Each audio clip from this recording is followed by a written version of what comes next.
அஞ்சலிய பத்தின மொத்த உண்மையுமே இப்போ நம்ம கார்த்திக்கு தெரிய வந்துடுச்சு. அதாவது கார்த்திக் வந்துட்டு அஞ்சலி சொல்றத கேட்டு எந்த அளவுக்கு ஆடிக்கிட்டு இருந்தாரு அப்படின்றது எல்லாமே பார்த்தோம். ஒரு கட்டத்துக்கு மேல அஞ்சலி இன்னும் திருந்தவே இல்ல. இந்த சொத்து, பத்து இது எல்லாத்துக்காகவும் தான் வந்து பார்த்தீங்கன்னா இப்படி பண்ணிட்டு இருக்கா அப்படின்ற விஷயம் தெரிஞ்ச கார்த்திக் இருந்துட்டு, இதுக்கு மேலேயும் இந்த ஒரு விஷயத்த அப்படியே விடக்கூடாது அப்படின்ற மாரி முடிவு பண்றாங்க.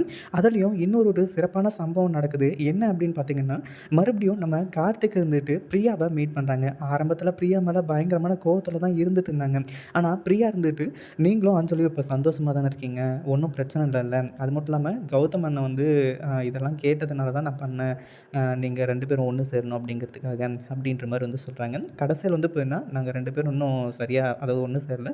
அஞ்சலி அப்படியே தான் இருக்கா." அப்படின்ற மாரி சொன்னதுக்கப்புறமா, அதுக்கப்புறம் தான் வந்து பார்த்தீங்கன்னா, நம்ம பிரியா இருந்துட்டு, "என்ன மன்னிச்சிடுங்க கார்த்திக்.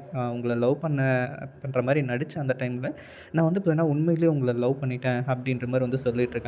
ஒரு பக்கம் கார்த்திக்கும் வந்து பார்த்தீங்கன்னா, பிரியாவ ரொம்ப பிடிக்கும் அப்படிங்கிறதுனால, இப்போ அஞ்சலிய வந்து பார்த்தீங்கன்னா, எதனா ஒண்ணு பண்ணணும் இல்லையா? அதுக்காக நம்ம கார்த்திக் வந்துட்டு யாருமே எதிர்பார்க்காத டைம்ல பிரியாவுக்கு தாலி கட்டி வீட்டுக்கு வந்து பார்த்தீங்கன்னா, கூட்டிட்டு வர போறாங்க.